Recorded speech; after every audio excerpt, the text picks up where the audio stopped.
اللہ بلاتا رہا، ہم نے کوئی نہ سنی، اللہ روکتا رہا، ہم کوئی نہ رکے، اللہ پکارتا رہا، ہمارے کانوں میں موسیقی اترتی چلی گئی، سننا ہی چھوڑ دیا۔ قرآن کیا کہہ رہا ہے؟ یہ ہوا کچھ پیغام دے کے گئی ہے، یہ کالا بادل کچھ کہانی سنا کے گیا ہے، یہ گرجنے والی بجلیاں مجھے کچھ کہہ کر گئی ہیں، یہ ہلنے والی زمین کچھ پیغام دے رہی ہے، پر ہائے ہائے کان بند رہے، آنکھوں پہ پردے آ گئے، دل نکال کے پھینک دیے اور پتھر وہاں فٹ کر دیے، احساسات کی دنیا کو اجاڑ کے ویران کر دیا، صحراؤں جیسی ویرانی چھا گئی، جنگلوں جیسی وحشت چھا گئی۔ اللہ پکارتا رہا، میں نے کوئی نہ سنی، اللہ بلاتا رہا، میں کوئی نہ آیا، وہ بار بار صدائیں دیتا رہا، اور میں اتنا دور ہوتا گیا، وہ رحمت کے دروازے کھولتا گیا، میں اتنا دلیر ہوتا گیا، وہ اپنی ستاری کے چادر کو گہرا کرتا چلا گیا، اور میں اور آپ اتنا دلیر ہوتے چلے گئے۔ ادھر زمین فریاد کر رہی تھی، اللہ تو مجھے کب اجازت دے گا؟ ادھر پانی فریاد کر رہے تھے، ادھر فرشتے فریاد کر رہے تھے، اور ادھر انسان کی توبہ تھی کہ ہونے کا نام نہ لے رہی تھی۔ اللہ مہلت دے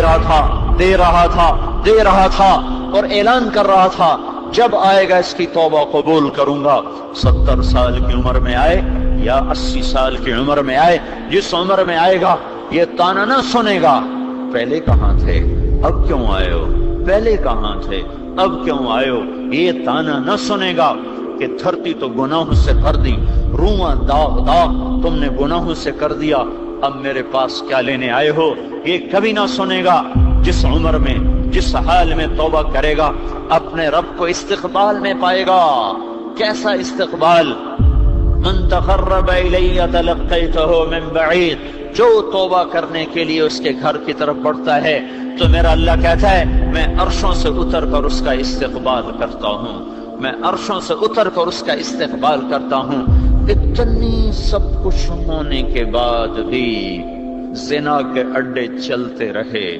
عزتیں نیلام ہوتی رہیں، جوانیاں داغدار ہوتی رہیں، شراب کے کی بھٹیاں چلتی رہیں، بڑے بڑے ہوٹل زنا کے اڈے بن گئے، شراب خانے بن گئے، گھر گھر میں موسیقی کی محفلیں آباد ہو گئیں، کہیں گھنگرو باندھ کے ناچنے والیاں آئیں، کہیں ٹی وی نے خود گھنگرو باندھ لیے، کہیں وہ گھنگرو، ہر طرف موسیقی ہی موسیقی، ہر طرف راگ و رنگ۔ جب نسل موسیقی میں ڈوب جائے، جب نسل گانوں میں ڈوب جائے تو پھر انہیں قرآن سنائی